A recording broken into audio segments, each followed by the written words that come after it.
الرحمن الرحیم الحمد للہ حمدا کثیرا طیبا مبارکا فیہ ومبارکا علیہ کما یحب ربنا ویرضى جل جلالہ عم نوالہ وصلی اللہ علیہ وعلا آلہ واصحابہ ومن تبعهم بإحسان إلى يوم الدين أما بعد أعوذ بالله من الشيطان الرجيم بسم الله الرحمن الرحيم قال الله تعالى من عمل صالحا منكم من ذكر أو أنثى وهو مؤمن فلنحيينه حياة طيبة صدق الله العظيم وقال النبي صلى الله عليه وسلم لا يؤمن أحدكم حتى أكون هواه تبعا لما جئت به او کما قال صلی اللہ علیہ وسلم اب بھی ہیں تیرے لیے دروازے نصرت کھلے، اب بھی ممکن ہے تجھے کھوئی ہوئی عظمت ملے، دیکھ اب بھی ہے سویرا گھر کی جانب لوٹ آ، اس خدائے وحدہ کے در کی جانب لوٹ آ۔ انتہائی واجب الاحترام معزز و مکرم اسٹیج پر جلوہ افروز علماء کرام، معزز سامعین، اس وقت میں قرآن کریم کی آیت کا ایک ٹکڑا اللہ کے نبی صلی اللہ علیہ وسلم کا ایک فرمان آپ کے سامنے پڑھا۔ اللہ پاک صحیح بات کہنے ہم سب کو عمل کی توفیق نصیب فرمائے، دین کی باتوں کو عمل کے ارادے کے ساتھ سننا، توجہ اور غور و فکر کے ساتھ سننا، اس پڑھن اور فکر کے ساتھ سننا کہ جو دین کی باتیں ہمارے علماء ہمیں بتائیں گے، ہم دیکھیں گے کہ جو باتیں علماء نے بتائی ہیں ہمارا ان پر عمل ہے یا ہمارا عمل ان کے مخالف ہے۔ اللہ کے نبی صلی اللہ علیہ وسلم دنیا میں تشریف لائے، 40 سال جب آپ کی عمر ہوئی تو آپ کو نبوت سے نوازا گیا، اور حضرت جبریل علیہ السلام غار حرا میں اللہ کے پیغمبر کے پاس قرآن کی آیت اقرأ بسم ربک الذی خلق، اے محمد پڑھیے کیا اقرأ بسم ربک الذی خلق۔ اللہ کے نبی نے فرمایا ما انا بقارئ، میں تو پڑھا ہوا نہیں ہوں۔ جبریل علیہ السلام نے دوسری مرتبہ کہا پڑھیے اقرأ بسم ربک الذی خلق۔ اللہ کے نبی نے فرمایا میں تو پڑھا ہوا نہیں ہوں۔ اس کے بعد جبریل علیہ السلام نے اللہ کے نبی کو پکڑا، سینے سے لگا کر کے دبایا اور پھر کہا پڑھیے اقرأ بسم ربک الذی خلق خلق الانسان من علق۔ اللہ کے نبی صلی اللہ علیہ وسلم نے غار حرا میں یہ آیتیں پڑھی، گویا کہ اللہ کے نبی کو اب نبی بنا دیا گیا۔ 40 سال کی عمر ہو گئی، آپ پر پہلی وحی آ گئی۔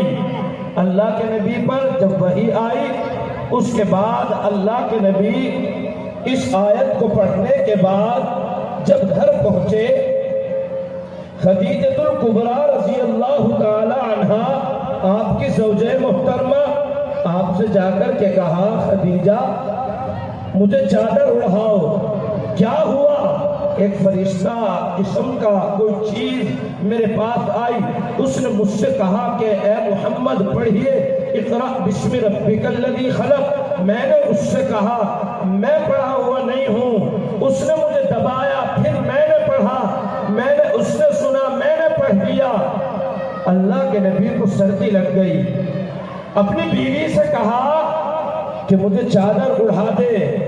بیوی نے چادر اڑائی، کمبل اڑایا، اللہ کے نبی صلی اللہ علیہ وسلم کو لے کر کے ورقہ بن نوفل جو حضرت خدیجہ کا چچا زاد بھائی ہے ان کے پاس گئی اور جا کر کے بتایا اے میرے چچا زاد بھائی، یہ محمد میرا شوہر ہے، بڑا شریف بڑا نیک ہے۔ غار حرا میں گیا، وہاں فرشتہ آیا اور اس کو بتایا اقرأ بسم ربک الذی خلق۔ اس نے کہا میں پڑھا ہوا نہیں ہوں، اس نے سینے سے لگایا، دبایا، پھر پڑھوایا، اس نے پڑھ دیا۔ اس کے بعد سے سردی کی حالت ہو گئی۔ اے ورقہ بن نوفل، میرے اس شوہر پر آپ کوئی دم کرے، کوئی درود پڑھے تاکہ اس کی حالت صحیح ہو جائے، کوئی علاج مجھے بتائے۔ ورقہ بن نوفل جس کی عمر اس وقت میں 100 سال سے آگے جا چکی تھی، اپنی بہن خدیجہ سے کہا بہن مجھے اٹھاؤ، اور اس کی پلکیں آنکھوں پر اس قدر آ گئی تھی کہ اسے دیکھنے میں بڑی پریشانی ہوتی تھی۔ اٹھ کر کے بیٹھ گیا، اللہ کے نبی کو غور سے دیکھا، فرمایا خدیجہ تجھے مبارک ہو۔ کیا بھائی مبارکبادی؟ فرمایا کہ اللہ کے پیغمبر ہیں، نبیوں کے سردار ہیں، یہ تیرے لیے مبارکبادی کی بات ہے۔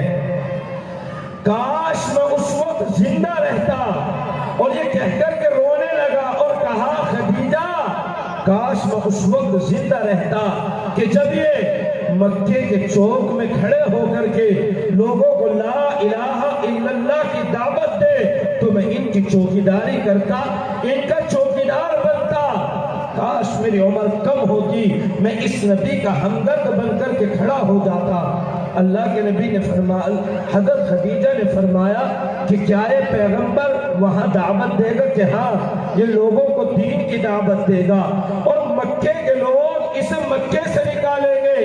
کاش میں ان کے ساتھ ہوتا اور میں کھڑا ہو کر کے اعلان کرتا کہ لوگوں لا الہ الا اللہ پڑھ لو، تم کامیاب ہو جاؤ گے۔ میں نبی کے ساتھ کندھے سے کندھا ملا کر کے ہمدرد بن کر کے کھڑا ہو جاتا۔ ورقہ بن نوفل نے یہ کہا، اللہ کے نبی گھر آ گئے، 3 سال کا زمانہ گزرا، کوئی آیت نازل نہیں ہوئی۔ علماء اس زمانے کو زمانے قطع وحی کا کہتے ہیں۔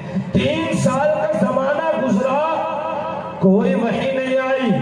3 سال کے بعد اللہ کے نبی صلی اللہ علیہ وسلم کے پاس جبریل آئے اور اللہ تعالیٰ نے آیت نازل کی وَأَنذِرْ عَشِيرَتَكَ الْأَقْرَبِينَ۔ اے محمد اب کھڑے ہوئیے، اللہ کے دین کی دعوت دیجئے، لوگوں کو سمجھائیے کہ ان سے لوگوں کو وَأَنذِرْ عَشِيرَتَكَ الْأَقْرَبِينَ جو قریبی ہیں، تعلق والے ہیں، محبت رکھنے والے ہیں، اپنے خاندان والے ہیں، جن کے ساتھ آپ کا رشتہ ہے، آپ کا تعلق ہے، ان کو آپ اللہ کے دین کی دعوت دیجئے۔ اللہ کے نبی صلی اللہ علیہ وسلم کھڑے ہو گئے، مکے میں اعلان کر دیا۔ مکے کے چودھریوں سے کہا او مکے کے چودھریوں، عمراء لوگوں، رؤساء لوگوں، ذمہ داروں، آؤ ایک پہاڑی پر آ جاؤ۔ سب کے سب لوگ جمع ہو گئے۔ اللہ کے نبی صلی اللہ علیہ وسلم نے فرمایا اگر میں تمہیں خبر دوں اس پہاڑ کے پیچھے ایک لشکر ہے جو تم پر حملہ کرنے والا ہے، کیا تم یقین کرو گے؟ سب نے کہا ہاں بالکل ہم یقین کریں گے، آپ سچے ہیں، آپ کی باتیں سچی ہیں، آپ کے چہرے کو جو دیکھتا ہے وہ یہی کہتا ہے کہ یہ تو سچا ہے۔ آپ جس راستے سے گزرتے ہیں جو کوئی آپ کو دیکھتا ہے تو وہ یہی کہتا ہے کہ سچا آ گیا، امین آ گیا، صادق آ گیا۔ اللہ آپ کے لیے تو اگر کوئی اس بات کی گواہی دے سکتا ہے آپ سچے ہیں۔ اللہ کے نبی نے کہا لا الہ الا اللہ تفلحون، اور لوگوں لا الہ الا اللہ پڑھ لو کامیاب ہو جاؤ گے۔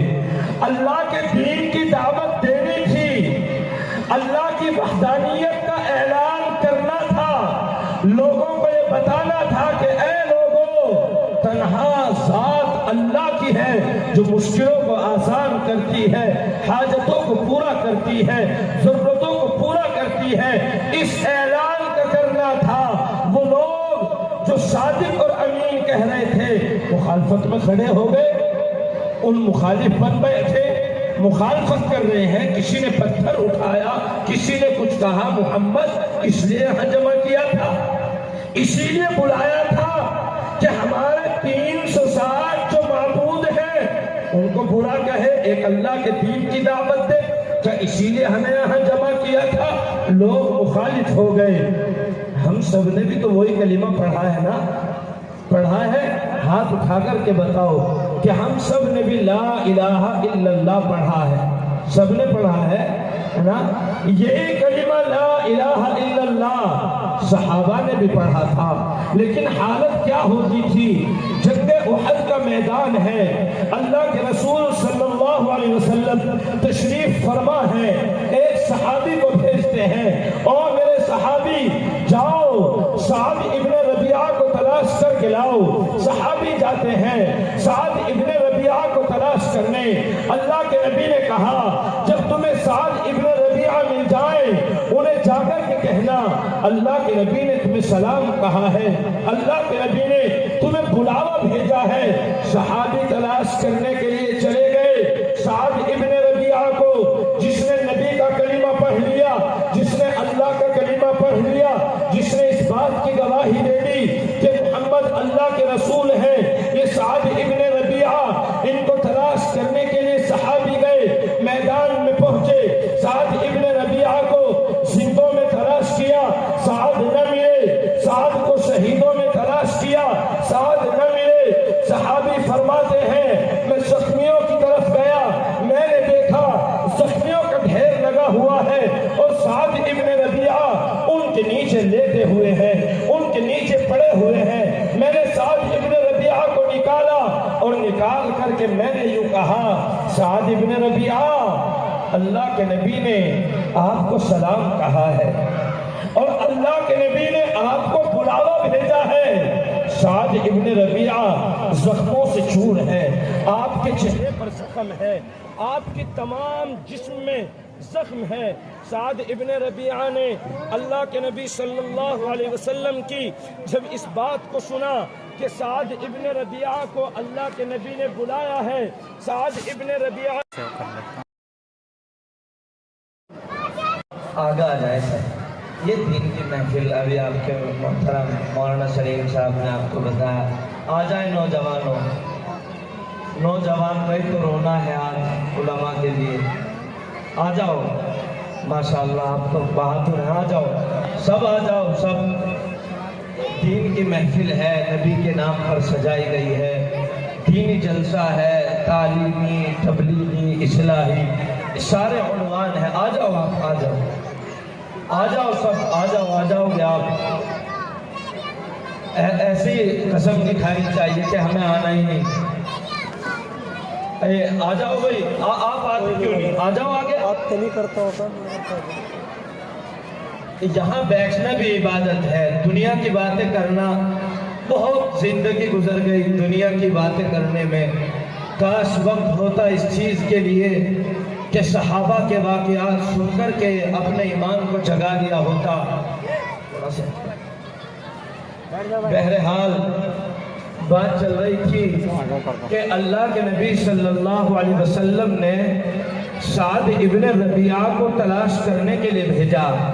ایک صحابی سے کہا کہ اے صحابی جاؤ سعد ابن ربیعہ کو تلاش کر کے لاؤ۔ سعد ابن ربیعہ کو جب وہ مل جائے میرا سلام کہنا، اور کہنا کہ پیغمبر نے تمہیں بلایا ہے۔ صحابی فرماتے ہیں میں تلاش کرنے کے لیے گیا، میں نے سعد ابن ربیعہ کو زندوں میں تلاش کیا، سعد نہ ملے، میں نے شہیدوں میں تلاش کیا، سعد نہ ملے۔ اس کے بعد میں زخمیوں کی طرف گیا، میں نے دیکھا کہ سعد ابن ربیعہ زخمیوں کے نیچے دبے ہوئے ہیں۔ میں نے سعد ابن ربیعہ کو نکالا اور نکال کر کے میں نے یوں کہا، اور سعد ابن ربیعہ، اللہ کے نبی نے آپ کو سلام کہا ہے، اللہ کے نبی نے آپ کو بلاوا بھیجا ہے۔ سعد ابن ربیعہ جو زخموں سے چور ہو چکے ہیں، جن کی حالت یہ ہو چکی ہے اٹھنا چاہیں اٹھ نہ سکے، یہ سعد ابن ربیعہ جب سنتے ہیں کہ اللہ کے نبی نے مجھے بلایا ہے، صحابی سے فرماتے ہیں، اے صحابی رسول، پیغمبر نے مجھے یاد کیا، پیغمبر نے مجھے سلام کہا، پیغمبر نے مجھے یاد فرمایا، اٹھنا چاہتے ہیں، اٹھا نہیں جاتا، پھر اٹھتے ہیں، پھر گر جاتے ہیں، پھر اٹھتے ہیں، پھر گر جاتے ہیں۔ سعد ابن ربیعہ اٹھتے ہیں، گر جاتے ہیں، اٹھا نہیں جاتا، تو وہ صحابی وہاں سے چلنے لگتے ہیں۔ ان صحابی کے کرتے کا ایک کونا پکڑ کر کے فرمایا، اور صحابی رسول آپ جا رہے ہو، میں دو پیغام لے کر کے جانا، دو پیغام میرے لے کر کے جانا۔ کون سے پیغام؟ کون سے ایسا واقعہ؟ کیا مال کی وصیت کرنی تھی؟ کیا اولاد کے پالن پوشن کے انتظام کے لیے کہنا تھا؟ کیا گھر کی تقسیم کرنی تھی؟ فرمایا میرے نبی سے جا کر کے بتانا میں جنت کی خوشبو پا رہا ہوں، اور جا کر کے کہنا کہ سعد ابن ربیعہ نے آپ کو سلام کہا ہے۔ اور ایک پیغام میری قوم کو دینا، میری قوم کے نوجوانوں کو ایک چوپڑے پر جمع کر لینا، ایک چوراہے پر جمع کر لینا، میری قوم کے نوجوانوں کی ایک مجلس سجا لینا، اور اس مجلس میں جا کر کے ان کو کہنا، اے قوم کے نوجوانوں، اے وہ نوجوان جو بزدل بن چکا ہے، سعد ابن ربیعہ تمہیں پیغام دیتا ہے۔ کیا پیغام دیتا ہے؟ کہ میری قوم کو جا کر کے بتانا تمہارا سردار اللہ کے نام پر قربان ہو گیا، تمہارا سردار اللہ کی راہ میں اپنی جان قربان کر چکا، تمہارا سردار اپنے جسم کے ٹکڑے کرا چکا۔ اے میری قوم کے نوجوانوں، اور اگر نبی پر آنچ آئی تو تمہاری زندگی زندگی نہیں ہے، تم نبی کی خاطر سمندر میں کود جانا، تم نبی کی خاطر کنویں میں کود جانا، تم نبی کی خاطر آگ کے انگاروں پر چل جانا، تم نبی کی خاطر اپنی جان کا نذرانہ پیش کرنا، اپنے جسم کے ٹکڑے کرا لینا، لیکن نبی کی ذات پر آنچ نہ آنے پائے، یہ پیغام جا کر کے میری قوم کو دینا۔ صحابی رسول گئے، اللہ کے نبی کو بتایا، یا رسول اللہ، سعد ابن ربیعہ زخمی ہے، اٹھنا چاہتا ہے، اٹھا نہیں جاتا، آنا چاہتا ہے، آیا نہیں جاتا، لیکن اس نے دو پیغام دیے ہیں، ایک پیغام آپ کو سلام کہا ہے، اور دوسرا پیغام اپنی قوم کو دیا ہے کہ اے میری قوم کے وہ نوجوان جسے یہ بھی نہ پتا رہا کہ نبی آئے کس لیے تھے، اس کو پیغام دیا ہے کہ تو اپنی جان کی بازی لگانا، اپنے جسم کے ٹکڑے کرانا، لیکن نبی کے دین کے ساتھ نہ مذاق کرنا، نہ مذاق ہونے دینا، نبی کی سنتوں پر عمل کرنا، ان کے طریقے کو اپنانا، یہ پیغام قوم کو دیا۔ صحابی فرماتے ہیں میں نے اللہ کے نبی کو آ کر کے بتایا، اللہ کے نبی صلی اللہ علیہ وسلم کی آنکھوں سے آنسو جاری ہو گئے، آپ رو رہے ہیں، اور آپ نے اللہ کی بارگاہ میں ہاتھ اٹھائے، یا اللہ سعد ابن ربیعہ سے میں راضی ہوں، تو بھی راضی ہو جا۔ صحابی فرماتے ہیں جنگ ختم ہو گئی، اگلا دن ہوا، میں ایک راستے سے گزرا، ایسے راستے سے جس راستے پر ابو بکر کا مکان تھا، جس راستے پر ابو بکر رہتے تھے، میں نے دیکھا ابو بکر اپنے مکان کے باہر لیتے ہوئے ہیں، اور ان کے سینے پر ایک چھوٹی سی بچی کھیل رہی ہے، ابو بکر اسے سینے سے لگاتے ہیں، ابو بکر کبھی اس کو چومتے ہیں، اس کو کھلا رہے ہیں، میں ادھر سے گزرا، ابو بکر کی حالت ہے، جب میں واپس آیا میں نے دیکھا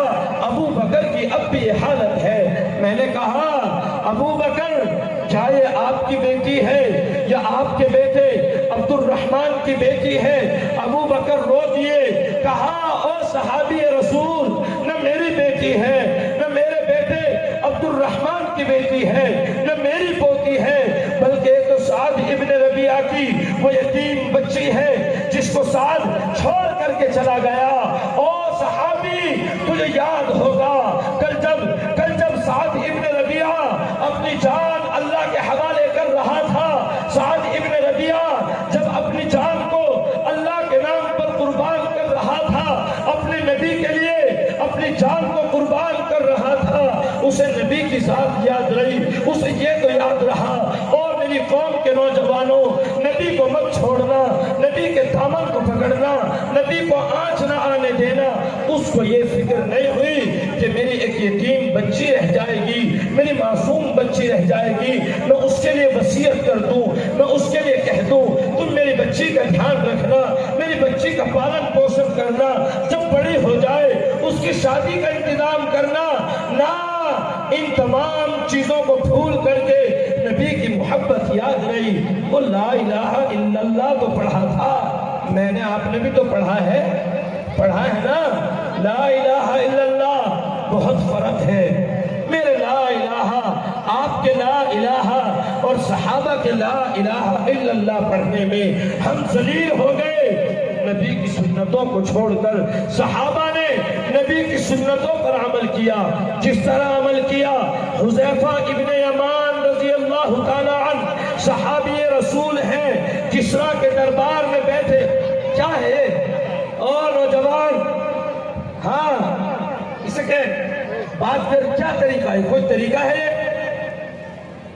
جب نہیں سننی چلے جاؤ، دین کی محفل ہے، ناچ گانا ہے، یہاں کھیل بنا کے رکھ دیا، مدرسے کا جلسہ ہے، صحابہ کے تذکرے ہوں، نبی کا تذکرہ ہو، سننے کا وقت ہی نہیں ہے۔ کس سے سنا رہے ہیں تمہیں، ہے نا؟ تمہارا علم بڑھ جائے، قدر نہیں ہے دین کی، پتہ ہی نہیں ہے۔ عجیب قوم ہے، بیڑا غرق ہو گیا نوجوان کا، آزاد نہیں، آوارہ، جس طرح سانڈ پھر رہے ہیں، مسلم نوجوان کا یہ حال ہے، سننے کے لیے تیار نہیں، قدر نہیں، اہمیت نہیں۔ کیوں ہوئے تھے وہ صحابہ شہید؟ 256 12 ٹکڑے لاش کے ہو گئے، اس لیے کہ تو جو چاہے کر، اسی لیے ہوئے تھے۔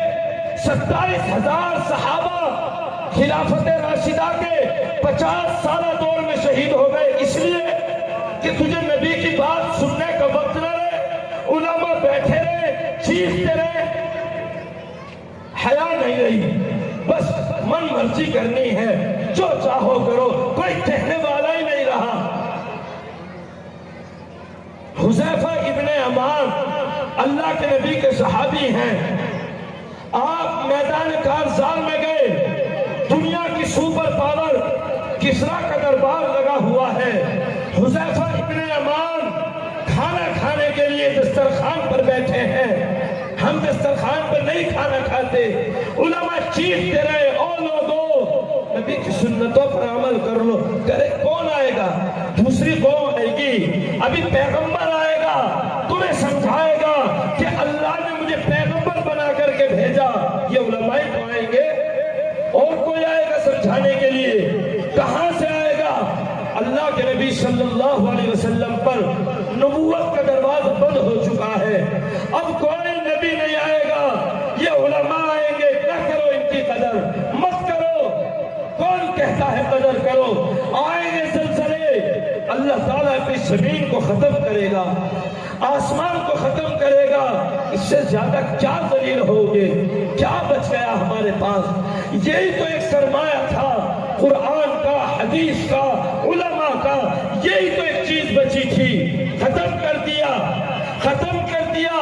کوئی قدر نہیں ہے، نہ علماء کی، نہ مدرسے میں پڑھنے والے کی، نہ تقریر کرنے والے کی، بس گانے سننے ہیں، ڈی جے پہ ناچنا ہے۔ وہ قوم فلاح پائے گی، وہ قوم ترقی کرے گی جس کا نوجوان ڈی جے پر ناچتا ہو، جسے کہ نبی آئے کیوں تھے، کس لیے آئے تھے، کیا مقصد تھا، کیا اللہ نے صحابہ کرام کو شہید اسی لیے کرایا تھا تم جو چاہو کرو؟ اس لیے تو نہیں ہوا تھا میرے بھائیوں، اس لیے نہیں ہوا تھا، نہیں ہوا تھا۔ بڑے معصوم بچے ان کے بھی تھے جنہیں یتیم کر کے گئے، اس لیے کہ او لوگوں اللہ کے دین پر قائم رہنا، قائم رہنا۔ ہم نے دین کی قدر نہیں کی، علماء کی قدر نہیں کی، نہیں کی علماء کی قدر۔ حذیفہ ابن یمان دسترخوان پر بیٹھ کر کے کھانا کھا رہے ہیں، ایک ذرہ کھانے کے لقمے کے کچھ ذرات زمین پر گرتے ہیں، آپ اسے اٹھانے کے لیے دسترخوان کی طرف ہاتھ بڑھاتے ہیں، کیوں؟ اس لیے کہ نبی کی تعلیم یہ ہے جب کھانا کھاؤ دسترخوان بچھاؤ، ہاتھ دھو لو، بسم اللہ پڑھو، اللہ کا نام لے کر کے کھانا شروع کر دو۔ کچھ ذرات اگر زمین پر گر جائیں انہیں اٹھاؤ، اور اٹھا کر کے اگر کچھ گرد و غبار لگ گیا اٹھا کر کے انہیں کھا لو، ہو سکتا ہے اللہ تعالیٰ نے ان کے اندر برکت رکھ دی ہو۔ حذیفہ رضی اللہ تعالیٰ عنہ کو یاد آتا ہے میرے نبی کی تعلیم یہ ہے اگر کچھ ذرات گر جائیں انہیں اٹھاؤ، اٹھا کر کے کھا لو۔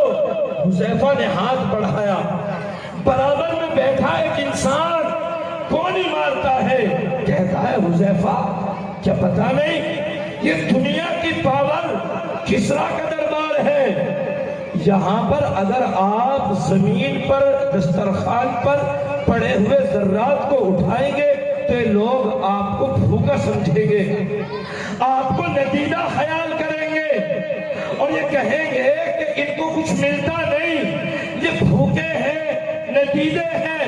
حذیفہ ابن یمان نے کیا کہا پتہ ہے کیا کہا او گولی مارنے والے سن لے، میرے نبی کی تعلیم یہ ہے اگر کچھ ذرات گر جائیں انہیں اٹھاؤ اور اٹھا کر کے کھا لو، ہو سکتا ہے ان میں اللہ تعالیٰ نے برکت رکھ دی ہو۔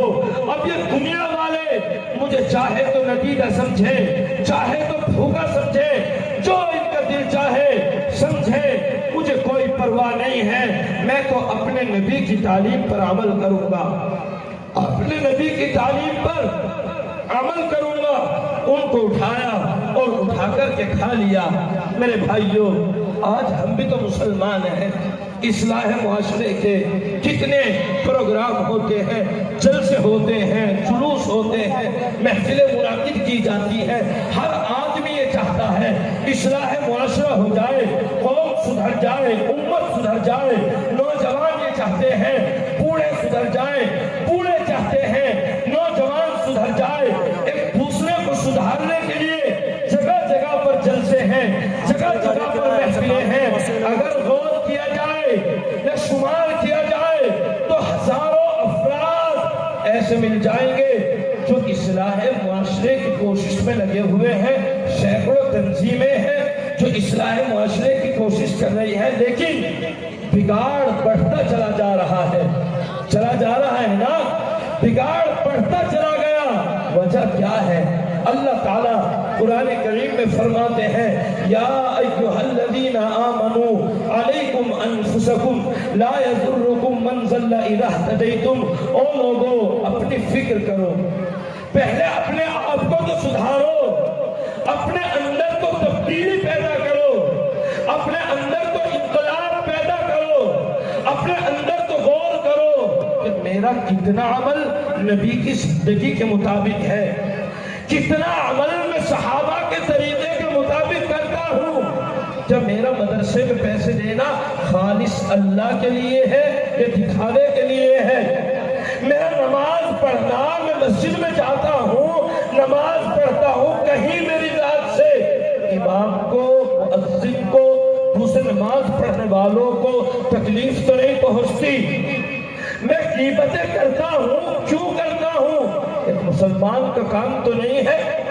میں مخبری کرتا ہوں، اپنے بھائی کو اجاڑنے کے انتظام کرتا ہوں، یہ تو مسلمان کا کام نہیں ہے۔ میں دوسروں کی اصلاح کے لیے رات دن پھرتا ہوں، کوششیں کرتا بھی ہے۔ اللہ تعالیٰ فرماتے ہیں تم خود عمل کرو، اپنے سے پہل کرو، اپنے سے کوشش کرو، اور کوشش کرو کس بات کی؟ کس بات کی؟ کہ ہم اللہ کے احکام کو مانیں گے۔ دین کس چیز کا نام ہے؟ دین دو چیزوں کا نام ہے، محض دو چیزوں کا نام دین ہے۔ کون سی چیزیں؟ ایک وہ چیزیں جن کو اللہ تعالیٰ نے کرنے کے لیے کہا، ایک، اور دوسری چیز وہ ہے جس کو اللہ تعالیٰ نے کرنے سے منع کیا۔ ان دو چیزوں پر عمل کرنا، بس یہ دین پر عمل کرنا ہے۔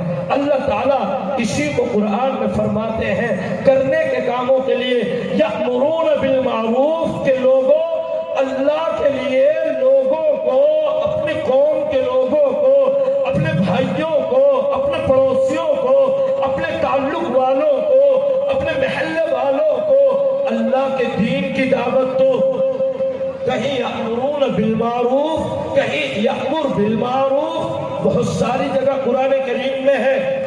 ایک اللہ کے احکام کو ماننا، جن چیزوں کو اللہ تعالیٰ نے کرنے کے لیے کہا ان کو کرنا، اور جن چیزوں سے اللہ تعالیٰ نے روکا ان سے رک جانا، بس اسی چیز کا نام تو دین ہے، اسی کا نام تو دین ہے۔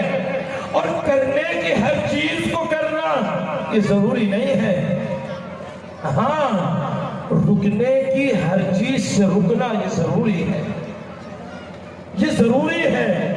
رکنے کی ہر چیز سے رک جانا، جس سے اللہ نے روکا ہے اس سے رک جانا، یہ دین ہے۔ اور ایسا نہیں ہے کہ رکنے پر اللہ تعالیٰ ثواب نہیں دیتے۔ ہمارے یہاں اس معاشرے میں صبر کا لفظ سنا ہوگا آپ نے، ہے نا، کب استعمال کرتے ہیں؟ جب کوئی حادثہ ہو جائے، کسی کا انتقال ہو جائے، کوئی مصیبت آسمانی یا دنیاوی آ جائے، تو ہم کیا کہتے ہیں؟ بھائی صبر کرو، اللہ تعالیٰ مدد کرے گا۔ قرآن کریم ہمیں بتاتا ہے کہ صبر کے معنی یہ نہیں، بلکہ صبر کے معنی یہ ہے کہ اللہ تعالیٰ نے جن چیزوں کو کرنے کے لیے کہا ان کو کرتے رہنا، مستقل کرتے رہنا لگاتار، اور پریشانی آئے ان کو جھیلتے رہنا۔ مثال کے طریقے پر ایک انسان نماز پڑھتا ہے تو نماز پڑھتا رہے، ایسا نہیں کہ کبھی پڑھ لی کبھی چھوڑ دی، موقع مل گیا پڑھ لی، موقع نہ ملا تو چھوڑ دی، کام میں ہے پڑھنے چھوڑی، اور کام سے فارغ ہے تو پڑھ لی۔ اللہ تعالیٰ فرماتے ہیں کہ جس انسان نے اللہ کے حکم کے کرنے پر عمل کیا، اللہ تعالیٰ اس کو کتنے 900 درجات عطا کریں گے۔ نماز کا ثواب الگ ہے، مسجد میں چل کر کے آنا یہ ثواب الگ ہے، قدموں کا اٹھانا یہ ثواب الگ ہے، وضو پر جو نیکیاں ملنی ہے وہ الگ ہے۔ ان سب سے الگ ایک چیز کہ اس پر کوئی سردی ہے، سردی کی وجہ سے مسجد میں نہیں آ سکتا، ٹھنڈا پانی ہے، اس میں وضو کرنے میں پریشانی ہوتی ہے، ان تمام چیزوں کو برداشت کر لینا۔ اللہ تعالیٰ فرماتے ہیں کہ ایسا کرنے پر اللہ تعالیٰ 900 درجات عطا کرتے ہیں۔ کتنے؟ 900۔ ہر درجے میں زمین و آسمان کا فاصلہ ہے۔ دوسرا نمبر آتا ہے برائی سے رک جانا۔ میرے پاس موبائل ہے، اس میں نیٹ ہے، فلم دیکھ سکتا ہوں لیکن نہیں دیکھتا، کیوں؟ اس لیے کہ اللہ تعالیٰ نے منع کیا ہے، اللہ کے پیغمبر نے منع کیا ہے کہ گانا نہ سنا جائے۔ اب میں رک جاتا ہوں، اس گانا نہ سننے پر جو اللہ تعالیٰ اجر دیں گے وہ الگ ہے، اس پر جو صبر کیا، دل چاہ رہا تھا گانا سن لوں لیکن نہیں سنا، شادی کا موقع آیا، دل چاہا کہ پٹاخے پٹکے، رنگین بھی پٹکے، ویسے بھی پٹکے، باجا بھی بجے، مہندی بھی لگے، ہلدی بھی لگے، سارے کام ہو، چاہتا تھا، پیسے تھے، کر سکتا تھا، نہیں کیا۔ اللہ تعالیٰ ایسے انسان کو 600 درجات عطا کریں گے جن میں زمین و آسمان کے برابر فاصلہ ہوگا۔ اس کے بعد نمبر آتا ہے جس پر ہم نے صبر کا مفہوم دے دیا، مصیبت آ گئی، پریشانی آ گئی، کوئی حادثہ ہو گیا، کسی کا انتقال ہو گیا، اب صبر کی تلقین کرنا، اللہ تعالیٰ اس پر 300 درجات عطا کرتے ہیں۔ اس لیے میرے بھائیوں دیکھو، دین کی تمام باتوں کو عمل کے ارادے سے سننا چاہیے، عمل کے ارادے سے سننا چاہیے، کوشش کرنی چاہیے کہ میں اپنے اندر انقلاب پیدا کروں، میں اپنے اندر تبدیلی لاؤں۔ معاشرہ بڑی تنزلی سے گزر رہا ہے، اصلاح کرنے کی ضرورت ہے، اور ضرورت کو پورا کرنے سے کام چلتا ہے۔ خاص طور سے نوجوان طبقہ اللہ کے نبی کی سیرت کی کتابیں پڑھے، اللہ کے نبی کے حالات پڑھے، دیکھے تو صحیح کتنی قربانیاں دے کر کے گئے ہیں۔ نبی روتے روتے دنیا سے چلے گئے، آخری وصیت جو آپ نے فرمائی امت کو تو وہ یہی تھی، الصلاۃ الصلاۃ وما ملکت یمینک۔ او لوگو، نماز پڑھنا، نماز پڑھنا، تم نماز پڑھنا، اپنے ماتحتوں کا خیال رکھنا۔ اللہ کے نبی صلی اللہ علیہ وسلم اسی چیز کی دعوت دیتے دیتے دنیا سے چلے گئے، ہمارا حال کیا ہے؟ اللہ تعالیٰ احساس عطا فرمائے، کہنے سننے سے زیادہ عمل کی توفیق نصیب فرمائے۔ وآخر